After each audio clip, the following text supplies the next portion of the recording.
Hey, this is Gatorex, and after having played Pokemon Sword and Shield, I gotta say, I had some fun personally.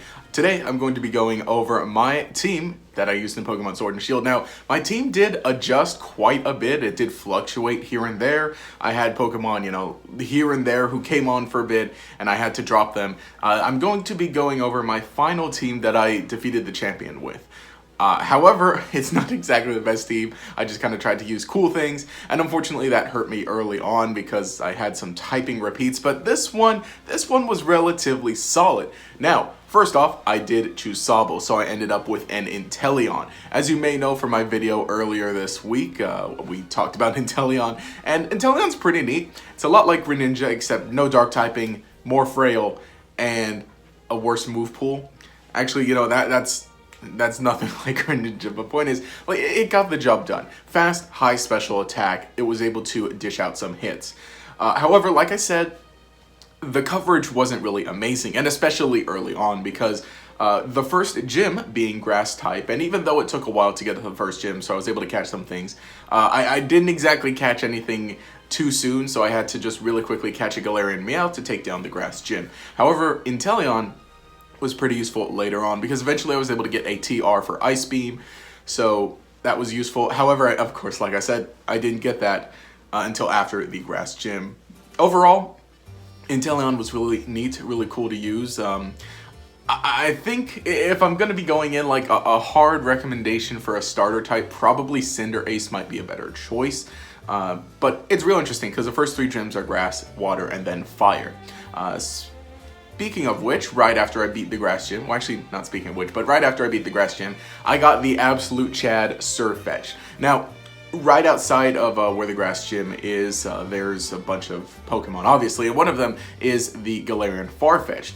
And this was the first Galarian Farfetch'd that I ran into, and it was an absolute monster. It took down almost my entire team before I could actually catch it. And at that point, like when it takes down like 3 of my Pokemon and I'm still trying to catch it, at that point it's a pride thing. Because obviously I could just run away, get better prepared, and then come back and catch a different Galarian Farfetch'd.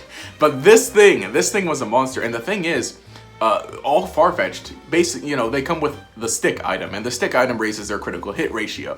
So this thing was dishing out crits like nobody's business. Eventually I did catch it, and I got to use it in a battle right after, and it was dishing out crits like nothing. So it was pretty neat. Funny thing is, right after I got this absolute monster, it evolved right into a Sirfetch'd, and I have no idea how it evolved really, but apparently the evolution method is that Galarian Farfetch'd needs to get a critical hit like 3 times in one battle. I believe that's it. I think that's the evolution method. I didn't even look it up. Point is, I didn't even notice because all I had to do was just use a Galarian Farfetch'd, and within one battle it evolved into Sirfetch'd. So that's pretty neat. And Sirfetch'd did end up carrying me through a lot of other gyms later on throughout the game, just because it had like straight power and it dishes out crits like nobody's business. And I think I already said that line, but I just like saying that because this thing's a monster. This thing is so fun. It gets some decent moves, it's fighting type, so obviously it can handle stuff like Steel and Rock pretty well.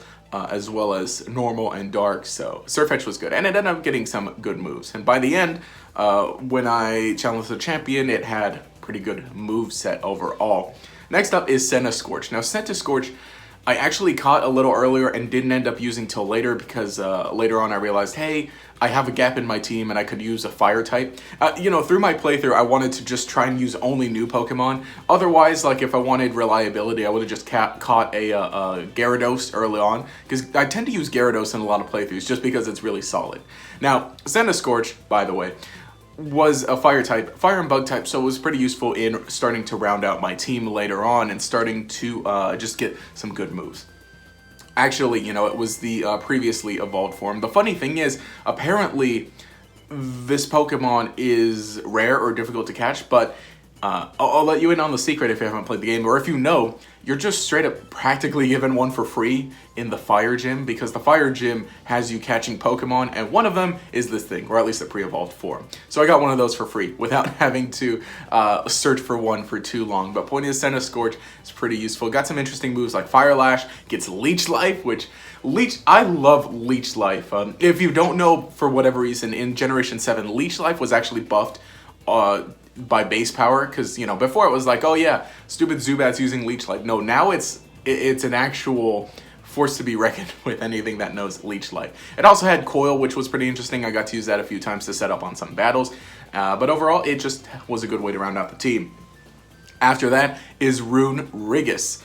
Now, we talked about Runerigus again earlier this week in a theory video, and if you know, the evolution method for this one is pretty interesting as well. This one I actually did have to look up because I wanted it pretty soon. There were a bunch of Yamask or Galarian Yamask just hanging around, and I caught one, and I thought, yeah, you know, I like this. Let me go ahead and evolve it into Runerigus.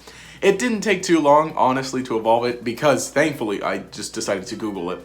And it came in handy because it was a good defensive wall. Now, at one point, I had both a Runerigus and a Sandaconda on my team, and 2 ground types isn't the best choice, so I just got rid of Sandaconda, unfortunately, because I really like that snake, in favor for the Runerigus, just because it's really good.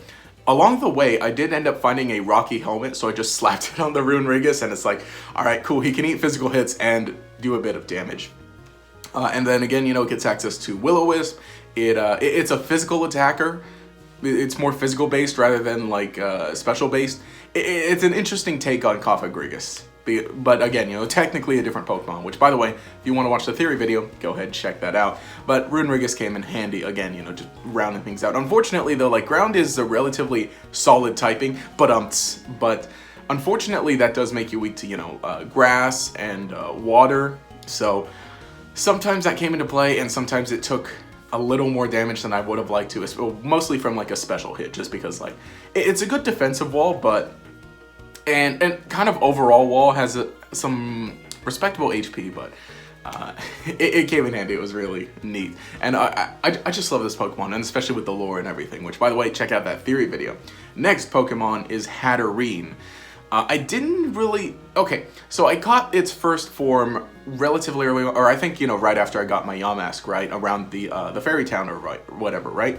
And I kept it with me. I just kind of kept it in the back pocket, and with the EXP share, thankfully, which, by the way, yes, the EXP share giving everyone experience is good, because you can catch Pokemon like this early on, keep it in your back pocket, even if it's not really good yet, and then eventually when it does evolve, it can do some pretty things. Hatterene is a pretty interesting Pokemon, Psychic Fairy, so it can do some good damage. It's basically, you know, Gardevoir 2.0. Got some neat moves. Gets Magical Leaf, so that was pretty useful for a few battles here and there. Now, the downside is against poison types, right? Yes, it's Psychic, so it can hurt poison types, but it's also Fairy, so it can take damage from them, so...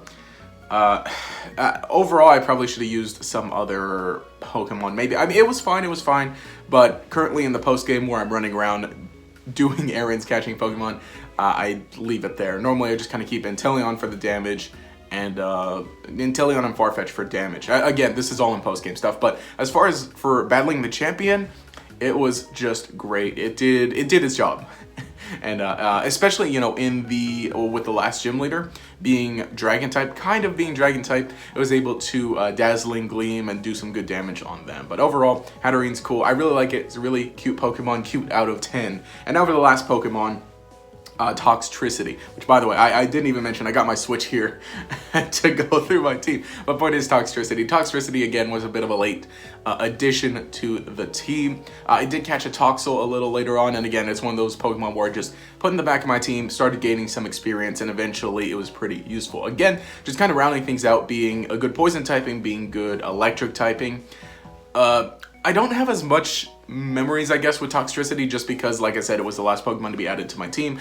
Honestly, normally in playthroughs, I tend to only use like 4 core Pokemon, and in fact in my Ultra Sun playthrough, if you watch my Ultra Sun video on my team, I really ended up only using 4 Pokemon. My Ultra Sun playthrough was really great and really fun, which, by the way, if you want to watch an old video, you can check that out too, if you can put up with how old it is. But point is, Toxtricity is neat. And I kind of feel like that's the case. Hatterene and Toxtricity were just kind of backup Pokemon. I was mostly using Inteleon, Sirfetch'd, Runerigus, and Centiskorch because they were doing a lot. You know, near the end, Centiskorch was really putting in a lot more work than everyone else, almost as much as Inteleon.